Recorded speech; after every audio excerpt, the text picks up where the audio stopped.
بكشيني دنيا قادم مثلا كيف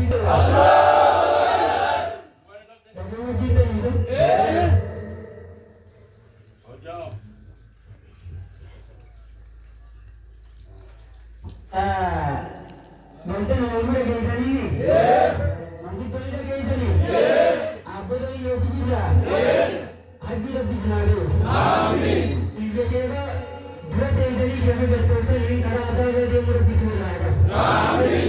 Insyaallah asman megara wabusi orang tak kafir mana ni kita ni, berkuasa kita ni kita ni, dia ni kita ni.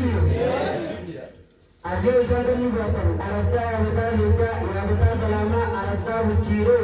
Asyik kita. Ukti bapa ni bekerja di ni kita. Ni kita kata kita kita na. Allah.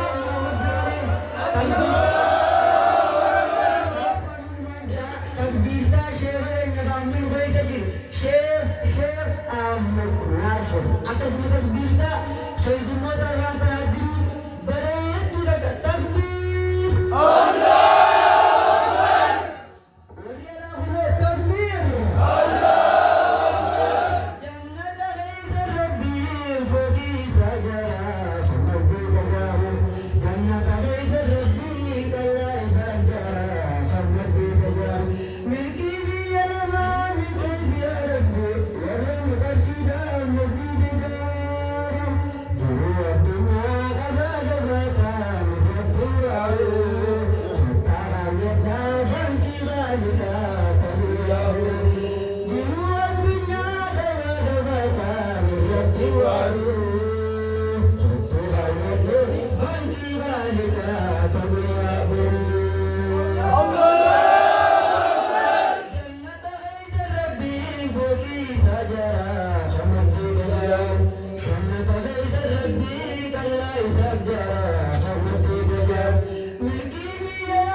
nanti kita sudah gembira guys.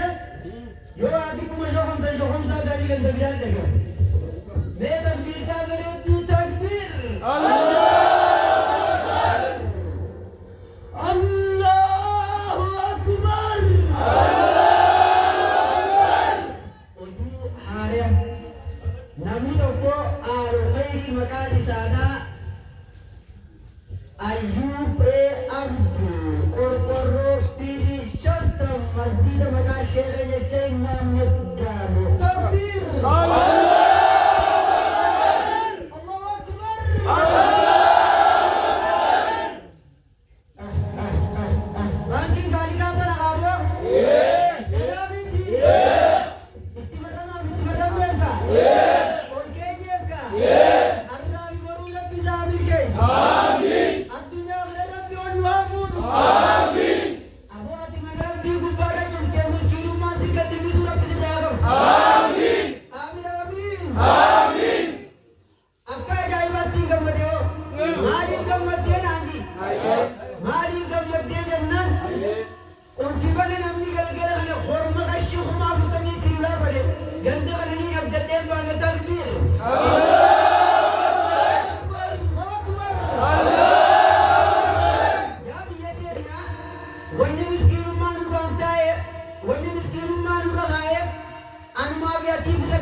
Jadi kuliah dari sana kan dia amat dan negara terbe, kan dia rumah dari Fatati.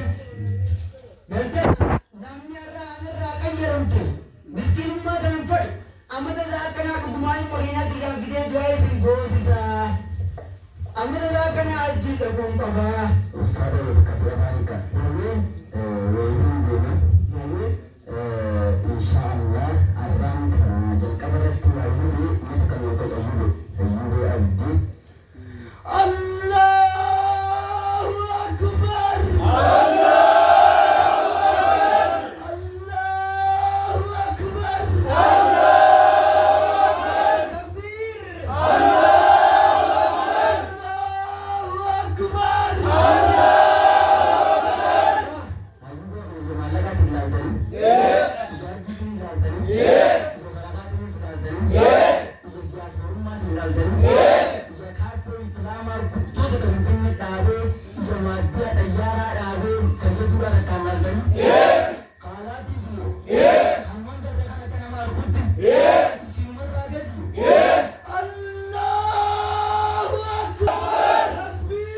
Allahu Akbar